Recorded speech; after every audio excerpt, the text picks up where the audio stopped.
What I oftentimes find is that after I've had these discussions with the director and really, I think, have a good grasp on what it is that they're seeing, sometimes I found myself, very quickly going in and having a discussion with the producer, because I'll be already aware that there's a direction that the director is seeing and that would like to go, that that exceeds what I believe is in the budget, or have been oftentimes told is in the budget. And usually what I'll do in that conversation is try to help the producer understand the director's vision, because what I've learned oftentimes is sometimes they haven't talked very much, and especially about what it is the director sees. I mean, really how he sees not the film in the broad brush, but how he sees all the little individual strokes being brought to the canvas. And more than one time, as I've described a number of different scenes or important scenes in a film to a producer, I've watched, sometimes the eyes get real big, but I've watched this sense of understanding wash over them, or realization that they probably hadn't quite grasped it as clearly as obviously their director had. And so I think that it's important for a producer to work with the designer not as an adversarial sort of member of a team, but as somebody that can help them understand what it is a director is seeing, and then to partner with that designer in helping to accomplish that goal.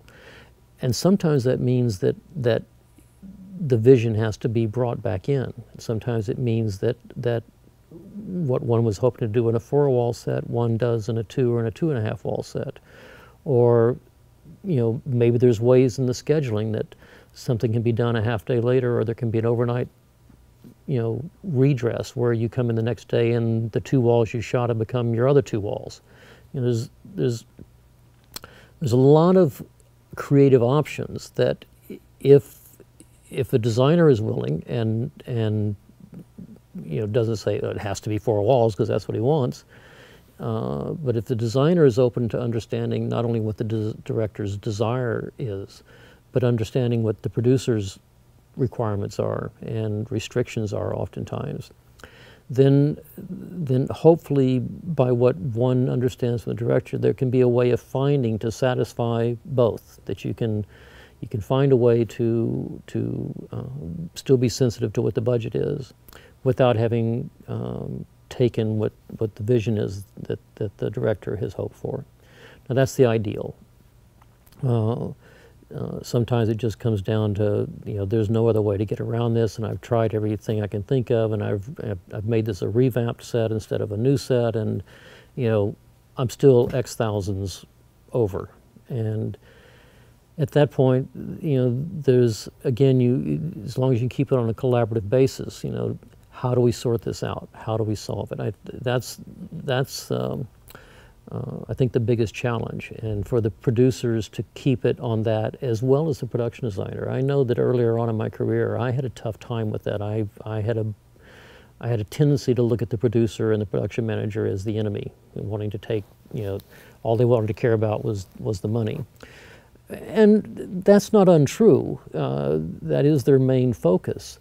But what I learned was that if you're willing to collaborate and understand that there is a meeting someplace, and sometimes that meeting is completely what you want, sometimes it's completely what they want, sometimes it's something in between, but there is a solution in there as long as you're willing to not get your back up and keep looking for it. And I know designers are guilty of that, and I know producers are oftentimes guilty of that as well too, of just putting their foot down and saying no, and sometimes not being even open to trying to figure out another way. And so I think that's it's important. Again, it gets back to communication, but being willing to try to collaborate and find out what the solution is, assuming there is one. Sometimes there isn't, and one has to know that.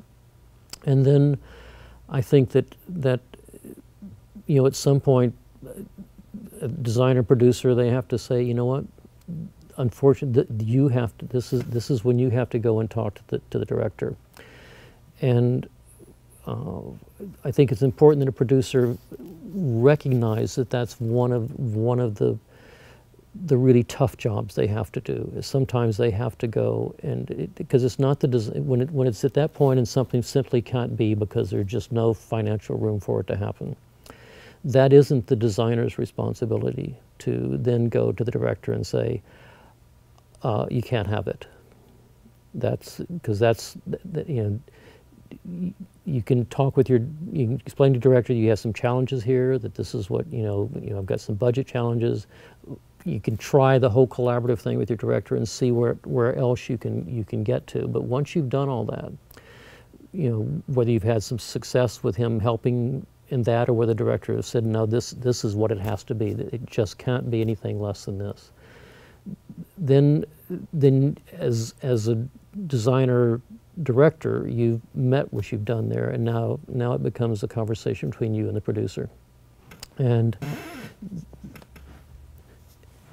that's when if the producer has no place to move, then it becomes their discussion. And at that point, you need the producer to understand you've done your job, and now you're relying on him to do this tough part of it, and then in a sense, kind of let me know where it goes, and then we'll do the best job we can at that point of satisfying what your needs and the director's needs are. So, oftentimes what happens when you go and you talk with you're meeting with the creative producers at the beginning of a film, and then you have the line producer that comes on, which is a whole different entity, and who's very much more worried about the physical end of the project and not the creative end of the project, and that ends up being the person that it wasn't the person you interviewed with, and so there hasn't been any sort of relationship established from that standpoint, but it's the person that you and the production manager that you're dealing with, and sometimes, depending on the project, that's the same person, and if those two people can't find a way very, very early on to realize they're both in the same boat together, and they both have their own oar, and everybody wants to go the same way, and if they can't get in some kind of harmony in doing that, it's going to be a really, unpleasant experience. And I think it's important for producers and designers at some point early on too, just to kind of find out a little bit of how each other operates, and the doing of that can sort of set the mood of how things are going to go. It's a tough one because it's a very natural thing for the designer to think of the people with the purse strings as the enemy. It's also a very natural thing for the people with the purse strings to look at everybody that's trying to dip their hands into that bag of money as the enemy also. And it takes, in general, it takes effort on both people's part to put that aside and say, look, let's make a good movie here, and let's find out how we do this together. And I know, having spent a little bit of time in both camps of approaching it as, gosh, who's this person going to be? I wonder how they're going to try to attack my budget, and then from the standpoint of, well, I wonder where they're going to want stuff and why, and how do I help them understand what's needed or why it's needed, and where can I find the places to give back or give in or take from to meet something else, and that one works 100% better every time. Occasionally, I think a good thing for a producer to do sometimes too is ask your designer to show you really what the sacrifice is if you're you know, if your $50,000 set has to be done for $5,000, that's a little bit of exaggeration, but I have been on projects where I've been told that that my budget's $125,000 for the film, and in fact, I probably need $425,000 to do the film, and over a couple-week process, I've explained to the producer what it is that the vision is that the director has. So again, we're back to that of how important it is to understand really how he sees his movie being filmed and where the cameras are, and what that means as far as sets to do that, and the things that are the most important to the director. And then you simply give him a budget. Here's what you have. Here's what I can give you for that. Here's what the director's seeing. Here's what that's going to cost. Here's my suggestions, and there's what that's going to cost. And you put those three budgets on their desk. It's hard for them to think that you haven't been sensitive to what their needs are.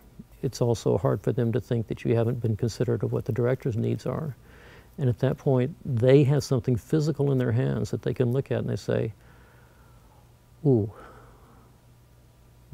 and every time so far there's been an improvement. Hasn't ever really kind of gotten to what maybe the whole thing was the director wanted. Hasn't necessarily always come to what I felt it was, but it's always gone the right direction.